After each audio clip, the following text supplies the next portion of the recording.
자, 오늘 우리에게 들려주시는 하나님의 말씀 신약성경 에베소서 2장 13절로 18절까지의 말씀입니다. 여러분 가지고 계시는 신약성경 312면에 나와 있습니다. 찾으신 줄 믿고 한 절씩 교독하겠습니다. 이제는 전에 멀리 있던 너희가 그리스도 예수 안에서 그리스도의 피로 가까워졌느니라.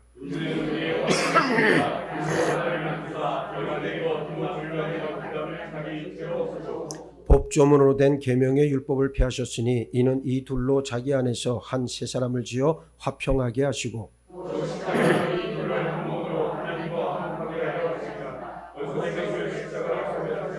또 오셔서 먼 데 있는 너희에게 평안을 전하시고 가까운 데 있는 자들에게 평안을 전하셨으니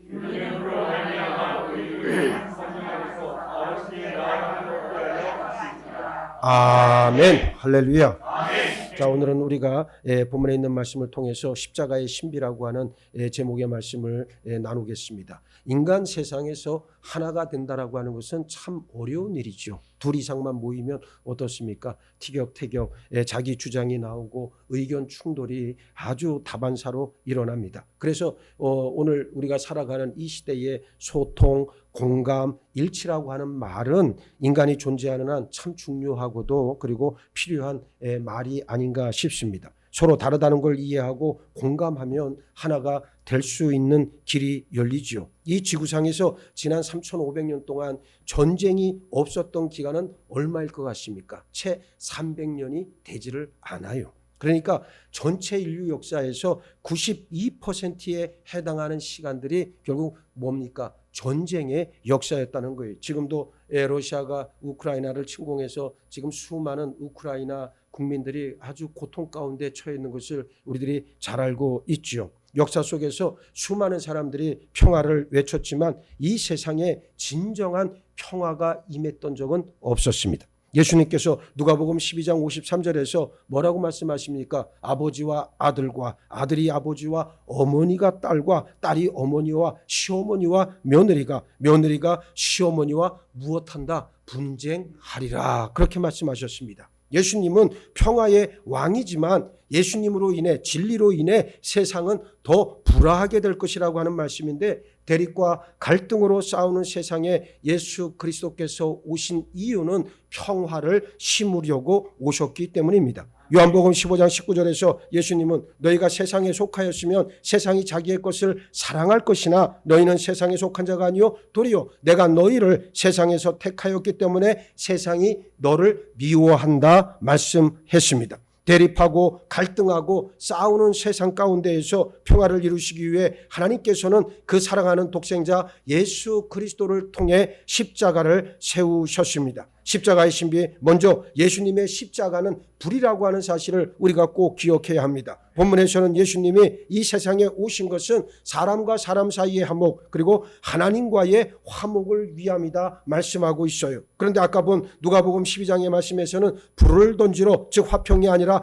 분쟁케 하려고 오셨다 그랬습니다. 다른 것이 아니라 한 가지를 말씀하신 것인데 본문 16절을 보면 뭐라고 얘기하고 있습니까? 또 십자가로 이 둘을 한 몸으로 하나님과 화목하게 하려 하심이다 그랬습니다. 원수된 것을 십자가로 소멸하셨다는 말씀입니다. 이 말씀에서 예수님의 십자가는 화목을 위해 지금까지 화목을 방해한 원수된 것들을 어떻게 했다? 파괴시켰다 말씀하고 있어요. 화목을 방해하는 원수가 뭡니까? 세상의 어둠 아니겠습니까? 세상에서 일어나는 모든 죄악된 일들을 말합니다. 하나님 없는 세상은 빛이 없는 어두움에 지나지 않습니다. 아담과 하와의 범죄로 인해서 하나님으로부터 쫓겨난 세상은 어둠 그 자체가 되어버렸습니다. 사람들은 저마다 자기 욕망을 충족시키기 위해서 온갖 죄를 물 마시듯 저지르면서 살아갑니다. 그 죽음의 어두움으로 가득한 세상을 불쌍히 여기신 하나님께서 생명으로 통하는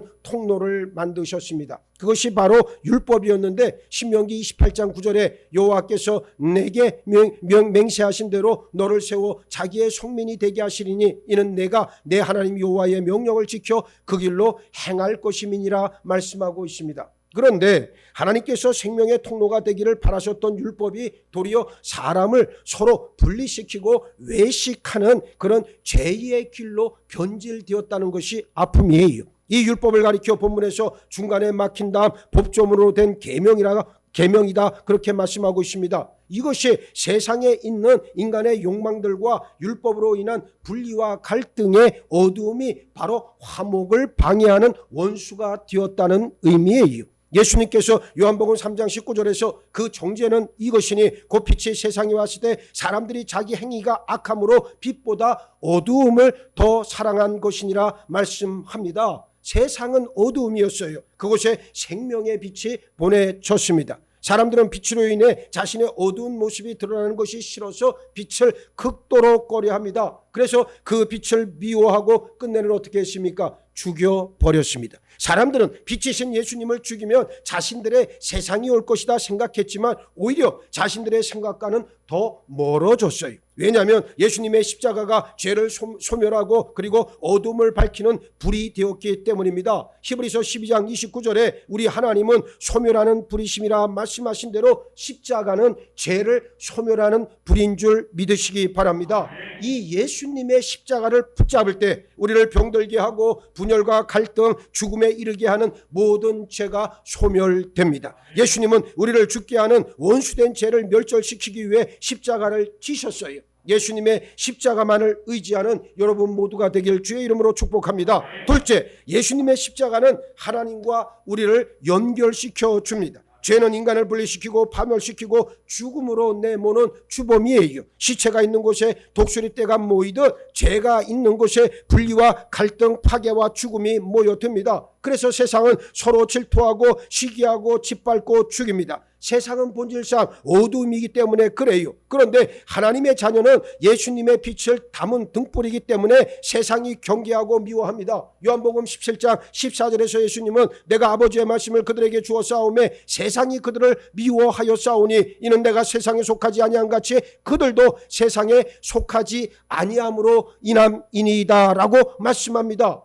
예루살렘 성전 둘레에는 높은 담이 둘러싸여 있고 이방인들은 가까이 올 수 없었어요. 이 담이 본문 14절에 나오는 중간에 막힌 담을 뜻합니다. 하나님의 택함을 받은 백성과 이방인을 구별하는 높은 담인데 결국 율법으로 세상에는 담이 하나 더 생기게 되었다. 옥이 되었다는 말이에요. 하나님과 사람 사이가 갈라져서 깊은 골이 생겼고 사람과 사람 사이에도 높은 담이 생겼습니다. 이 모든 분열과 갈등은 무엇으로 인해서? 죄로 인해서 생겨났습니다. 성도는 자신 속에 또는 가정이나 주변에 분열과 갈등의 일이 생긴다면 가장 먼저 자신의 죄를 들여다볼 수 있는 사람이 되어야 합니다. 나에게 왜 어려움이 오고 나에게 왜 고통이 오고 왜 나에게 아픔이 올까를 곰곰이 생각을 하다 보면 결국 죄인된 실상을 바라보게 될 것이고 그리고 하나님 앞에 나올 수 있는 오히려 그 고통이 그리고 그 슬픔이 그 눈물이 변해서 하나님을 만나는 복의 역사, 복의 대로로 변할 줄 믿습니다. 이것이 성도의 삶이에요. 그래서 성도는 언제나 모든 인생의 순간에 겪게 되어지는 경험들을 통해서 하나님께서 지금 나에게 원하시는 뜻이 무엇인가를 분별할 수 있는 영적 해안을 가지고 살아가야 합니다. 그렇습니다. 예수님 지신 십자가는 이 모든 갈라진 틈을 잇고 메우고 분리시키는 모든 담을 무너뜨리고 우리를 하나님과 연결시켜 줍니다. 예수님은 십자가에서 두 팔을 벌려 사람과 사람 사이에 쌓인 높은 담을 당신 자신을 제물로 삼아 무너뜨리고 화해의 다리를 놓으셨어요. 또 십자가에서 흘리신 속죄의 피로 인해 하나님과 사람 사이를 어떻게 하게 하셨습니까? 화목하게 만드셨습니다. 본문 16절에서 또 십자가로 이 둘을 한 몸으로 하나님과 화목하게 하려 하심이라 원수된 것을 십자가로 소멸하시고 그랬는데 이 둘이라고 하는 것은 바로 하나님의 선민이라고 하는 유대인들과 구원받지 못할 자들로 여겨졌던 이방인들을 가리킵니다. 이 둘을 먼저 화목하게 하시고 그리고 이 둘을 하나로 만들어서 하나님과 화목을 이루게 하셨다는 놀라운 말씀이에요. 이것이 바로 예수님의 십자가입니다. 그러므로 예수님의 십자가를 믿는 사람은 사람들과 화목하여 일치를 이루어야 합니다. 이것은 선택할 수 있는 문제가 아니라 하나님의 부탁이자 우리에게 맡겨진 사명이라고 하는 말입니다. 고린도후서 5장 18절로 19절 말씀을 보면 모든 것이 하나님께로서 났으며 그가 그리스도로 말미암아 우리를 자기와 화목하게 하시고 또 우리에게 화목하게 하는 직분을 주셨으니 곧 하나님께서 그리스도 안에 계시사 세상을 자기와 화목하게 하시며 그들의 죄를 그들에게 돌리지 아니하시고 화목하게 하는 말씀을 우리에게 부탁하셨느니라 그랬습니다. 성도는 하나님과 화목하는 일을 게을리해선 절대로 안 된다고 하는 말씀이에요. 제가 여러분들에게 자주 드리는 말씀이지만 사실 나의 모든 문제의 근원은 바로 누굽니까? 내 자신이고, 그리고 무엇 때문에 그렇습니까? 내 자신의 믿음 없음이고, 믿음 없음의 실상이라고 하는 것은 바로 하나님이 그 안에 계시지 않다라고 하는 반증이다. 예. 그래서 우리가 날마다 자기 자신을 들여다볼 수 있는 성령의 지혜로서의 그 영적 해안만 있다면 우리는 정말로 열매 맺고 성숙한 믿음의 길까지 나아갈 수 있습니다. 사도 바울은 에베소서에서 뭐라고 이야기합니까? 우리 그 뒤에 나오는 이제 말씀을 통해서 보게 되어지면 영적인 어린 아이가 되지 말라고 우리에게 부탁하고 있는 말씀을 여러분들도 잘 기억하실 거예요. 왜 영적인 어린 아이가 되지 말라고 이야기합니까? 어린 아이들은 아직 미숙하기 때문에 사실은 어떻습니까? 가짜 복음, 사이비 복음, 유사 복음에 쉽게 걸려 넘어지고 그리고 사람들의 속임수에도 쉽게 넘어지는 거예요. 요즘은 그렇지 않지만 예전에 우리 자랄 때 우리 밑에 아이들까지도 그랬잖아요. 유괴범 조심하라고. 예? 유괴범 조심하라고 그랬잖아요. 여러분들은 뭐 다들 이렇게 뭐 원체 훌륭하게 날 때부터 그렇게 생기셨으니까 아마 모르긴 몰라도 유괴범들이 다 여러분들을 아마 눈독을 들였을지도 몰라. 그런데 어떻습니까? 눈깔 사탕 하나만 주면 아이들은 쉽게 넘어가잖아요. 그래서 꼭 엄마가 애들한테 늘 얘기하는 게 뭐예요? 절대 이상한 아저씨가 이상한 아줌마가 뭐 주면서 어디 가자 그러면 절대 따라가지 마라. 따라가면 너 죽어 이러면서 아이들에게 겁을 주면서 그 유괴를 방지했던 거 여러분들도 기억하시잖아요. 예? 저는 어려서 원체 예뻐가지고 아주 우리 집 앞에 유괴범들이 들끓었대요. 예. 믿거나 말거나. 그런데 어린 아이는 쉽게 속아요. 왜 속냐면 아직 이 안에 자기 것이 없기 때문에 그래요. 자기 것이라고 하는 것은 하나님께서 은혜로 주신 것을 내 안에 내 것으로 소유한 것을 말해. 진리를 파지한 것을 말하는 거거든요. 그러니까 이 안에 말씀이 있는 사람은 성숙한 사람, 이 안에 말씀이 없는 사람은 어떤 사람? 영적인 어린아이.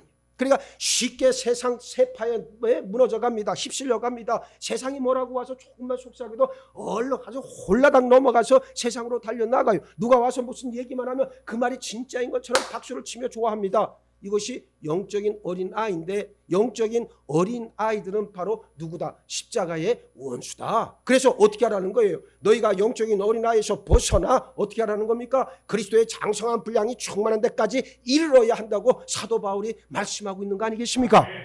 오늘 여러분의 믿음이란 바로 그리스도의 장성한 분량에 충만한 데까지 이르는 축복의 역사가 반드시 있어야 되겠다. 그래야 우리는 열매를 맺고 성숙한 믿음의 자리에까지 나갈 수 있다는 것을 잘 알 수 있습니다. 우리는 분명하게 기억을 해야 합니다. 우리가 어떠한 경우에서도 하나님께서 원하시고 기뻐하시는 이 일들을 능히 감당할 수 있도록 주께서 나를 도우시고 함께 해야 된다는 것을 꼭 기억해야 합니다. 예수님의 십자가는 하나님의 적극적인 사랑과 화목의 결과였어요. 본문 17절에서 또 오셔서 먼 데 있는 너에게 평안을 전하시고 가까운 데 있는 자들에게 평안을 전하셨으니 말씀하고 있습니다. 저 하늘 보좌를 버리시고 이 세상으로 들어와 인간의 몸을 입으시고 평안을 전하셨다는 그러한 의미입니다. 예수님께서 십자가에 달려 죽으시고 3일 만에 부활하시고 나서 제자들에게 나타나서 처음으로 하셨던 말씀이 바로 무엇입니까? 평안할지어다, 평강할지어다, 평안할지어다. 그 말씀을 주셨잖아요. 여러분, 그 평안이라고 하는 게 무슨 평안입니까? 세상의 평안이 아니에요. 인간의 스스로의 자기 위로가 아니라고 하는 말입니다. 하늘에서 오는 신령한 평안, 영원한 평안입니다. 그 평안을 소유해야 우리는 이 땅에서 능히 승리하며 살 수가 있다. 어떤 젊은 친구가 요즘 제가 뉴스를 보니까 어떤 젊은 여성이 그런 얘기를 했어요. 정말로 두려운 것은 아무것도 없는데, 정말로 두려운 것은 아무것도 없는데 두려움이 나를 두렵게 해서 나는 그 두려움을 깨고 앞을 향해 전진해 가겠습니다 라고 하는 어떤 글을 쓴 걸 내가 봤어요. 그 참 멋있는 말 아닙니까? 제가 늘 했던 말이 바로 그 말 아니에요. 우리는 죽음이라고 하는 것도 마찬가지예요. 모든 인간이 다 지나가야 될 통과할 문입니다. 그 죽음에서 단 한 명도 예외 없이 죽음의 자리에서 누락되는 사람은 없어요. 그러니까 우리는 다 죽음을 향해 나면서부터 우리는 죽음이라고 하는 것을 생각하며 가는 거예요. 예? 그래서 누가 지혜로운 사람이고 누가 하나님의 사람입니까? 자기의 죽음을 기억하는 사람, 자기의 죽음을 생각하는 사람이 진짜 하나님의 자녀란 말이에요. 그런데 여러분, 우리가 죽음이 두렵죠. 왜 안 두렵겠어요? 우리도 인간의 몸을 입고 있는지라 난생 처음 경험해보는 세계 아니겠습니까? 그러니까 당연히 두려운 것은 기본이에요. 그런데 이 두려움의 실상을 정확하게 알고 있으면 그 두려움은 별로 여러분들에게 영향을 미치지 못합니다. 내가 죽어보질 않아서 그게 두려운지 안 두려운지 우리가 어떻게 알 거예요? 그렇잖아요? 그리고 우리에게 뭐가 있어요? 약속의 말씀이 있잖아요. 예? 그 약속의 말씀 붙잡고 내 영혼이 하나님 앞에 설 것이고, 그리고 그 하나님께로부터 나는 칭찬받고 나는 천국을 소유할 것이라고 하는 분명한 믿음의 확증을 가지고 있다면 그 죽음이라고 하는 것이 무엇이 두렵겠어요? 근데 많은 사람들은 죽음에 관한 두려움 때문에 죽음을 무서워한단 말이에요. 예? 죽음의 실상은 몰라요. 아무도 몰라. 왜? 경험하지 않았으니까. 그런데 죽음에 대한 생각, 죽음에 대한 관념, 죽음에 대한 그런 이미지, 그 상상력이 결국 우리를 어떻게 합니까? 두려움의 세계로 밀어넣는다라고 하는 말이에요. 그래서 우리가 믿음 생활을 온전히 한다라고 하는 것은 그러한 말도 안 되는 관념은 갖다 버리고 이제는 예수 그리스도의 아주 명확하고도 그리고 확실하게 우리에게 드러난 진리의 실상을 붙잡으라고 하는 말씀이에요. 그것이 우리의 믿음 생활에 있어서 절대적으로 필요하다는 것을 알 수가 있습니다. 이제 적극적으로 찾아 나서서 불신자들, 냉담자들, 낙심한 이들을 예수님과 연결시키는 연결고리로서 여러분 성도의 삶이 존재의 이유가 있다는 것을 기억하시고 모든 공동체에서 하나를 이루어가는 여러분 모두가 되시기를 바라겠습니다. 셋째, 예수님의 십자가는 우리 구원의 보증이 된다는 사실이에요. 오늘 본문 18절 말씀을 한번 우리 다 같이 한번 읽어보겠습니다. 시작. 이는 그로 말미암아 우리 둘이 한 성령 안에서 아버지께 나아감을 얻게 하려 하심이라. 할렐루야. 할렐루야. 이 말씀은 예수님의 십자가로 인해서 하나 된 사람들이 비로소 어떻게 된다는 거예요? 하나님께 나아갈 수 있게 되었다는 말이에요. 그러니까 하나가 되지 않으면 가짜 복음과 유사 복음과 사이비 복음과 거짓된 가르침에 판을 치고 있는 그 속에서는 절대로 하나님께 나아갈 방법이 있다 없다? 없다. 그러니까 하나가 돼야 돼. 무엇으로? 진리의 말씀으로, 약속의 말씀으로, 언약의 말씀으로 하나가 돼야만 어떻게 된다는 거예요? 비로소 하나님께 나아갈 수 있게 된다는 그러한 말입니다. 다윗이 밧세바를 간음하고 나서 회개했죠. 아주 처절한 회개의 문을 통과해 들어갔어요. 자기 자신이 얼마나 냄새나고 정말 시체보다 더 썩은 용어인가를 자기 자신이 바라봤어요. 오죽하면 다윗의 고백 가운데 내가 지은 죄들이 나를 바라보고 있다고까지 고백을 했어요. 그러니 그 다윗의 그때의 그 심정, 그때의 그 현실은 얼마나 하나님 앞에서 정말 아주 낱낱이 해부가 되어진, 우리 중학교 다닐 때 개구리 잡아다가 개구리 해부해봤잖아요. 생물 시간에. 예? 생물인지 실과인지 모르겠네. 그래서 개구리 잡아다가 개구리 갖다 해체를 딱 해서 보니까 아우 징그러워. 그렇잖아요. 마치 다윗이 그랬죠. 다윗이 하나님 앞에 자기의 속을 5장 6부를 싹 다 뼈까지 다 발라가지고 하나님 앞에 그대로 다 드러냈는데 자기가 지은 죄들이 자기 앞에서 자기를 보고 있다는 거예요 지금. 예? 여러분 그 말씀 읽을 때 전율을 느끼지 않습니까? 그 말씀을 대할 때 여러분 나에게 주시는 말씀으로 못 봤습니까? 저는 그 말씀 앞에서 무너졌어요. 그 말씀 앞에서 나는 무너졌고 나의 죄악된 실존, 그리고 이 추악한 죄인의 실존을 거기서 나도 발견할 수 있었다는 거예요. 오늘날 많은 사람들이 성경을 육신의 눈으로 읽다 보니까 자꾸만 미스테이크가 일어납니다. 실수가 일어나고 온전하게 자기 자신을 하나님 앞에 바치질 못한단 말이에요. 그래서 다윗이 그렇게 하나님 앞에 자기 자신에 있는 정직한 모습을 그대로 다 드러내놓으니까 하나님께서 어떻게 했어요? 아침에 말씀드렸듯이 헤세드의 사랑, 언약의 사랑, 약속의 사랑으로 그를 품어주시고 용서해 주셨잖아요. 비로소 다윗의 마음에 무엇이 찾아왔습니까? 자유와 기쁨과 평강이 임했잖아요. 그리고 나서 다윗이 그 자리에 앉아서 할렐루야를 외쳤습니까? 아니에요. 그 다음부터 다윗이 어떻게 했습니까? 만나는 사람들에게 무엇을 이야기했습니까? 하나님의 은혜, 하나님의 인자, 하나님의 자비하심을 계속해서 그가 전했다고 성경은 증언합니다. 예? 여러분 이게 놀랍지 않아요? 여러분 이게 얼마나 놀랍습니까? 하나님의 은혜를 알아야 은혜를 전하지. 아니 예수를 만나지도 못하고 예수를 알지도 못하고 예수도 믿지도 못하는 자가 예수를 증거한다 그러니 이게 얼마나 웃긴 상황이 돼버렸어요. 예? 그렇지 않습니까? 성령을 만나고 성령의 체험을 받은 자가 예수를 증거해야 예? 그 말에 합당한 열매가 맺힐 거 아니에요. 그런데 예수를 몰라, 성령을 만나지도 못했어, 하나님을 알지도 못해. 그런데 뭐라 그래? 할 말은 없어. 그러니까 뭐 우리 교회 좀 꼭 좀 나와 달라고. 예? 우리 교회 좀 꼭 좀 나와 달라고. 안 목사님이 잘생겼다고 말이지. 뭐 이딴 소리나 하고 앉았고. 이게 도대체 전도와 무슨 상관이 있냔 말이요. 예수 그리스도의 이름이 드러나야 되고 예수 그리스도의 피가 드러나야 되고 내가 구원받은 그 기쁨이 드러나야지. 하나님을 만나야 하나님을 전할 수 있습니다. 나는 여러분들이 하나를 이루어서, 우리 교회가 하나를 이루어서 세상 가운데 일치의 역사를 통해서 하나님의 구원의 섭리를 증거하는 통로가 되길 바랍니다. 여러분들이 바로 그와 같은 일들을 감당하라고 하나님께서 부르신 줄 믿습니다. 예수님의 십자가는 우리로 하여금 하나님 앞에 나아갈 수 있는 보증서와 같습니다. 이 십자가를 통하지 않고는 누구라도 아버지 하나님께 나아갈 수 있는 길이 없다고 하는 사실이에요. 예수님의 십자가가 죄를 파괴하고 사람과 사람 사이를, 사람과 하나님 사이를 화목하게 하는 유일한 길이기 때문에 그렇습니다. 예수님은 요한복음 14장 6절에서 내가 곧 길이요 진리요 생명이니 나로 말미암지 않고는 아버지께로 올 자가 없다 분명하게 말씀하셨고, 사도행전 4장 12절에서는 다른 이로서는 구원을 받을 수 없나니 천하 사람 중에 구원을 받을 만한 다른 이름을 주신 일이 없다고 아주 명확하게 선언하고 계십니다. 이 사실을 확실하게 믿으시기 바랍니다. 우리를 살게 하시는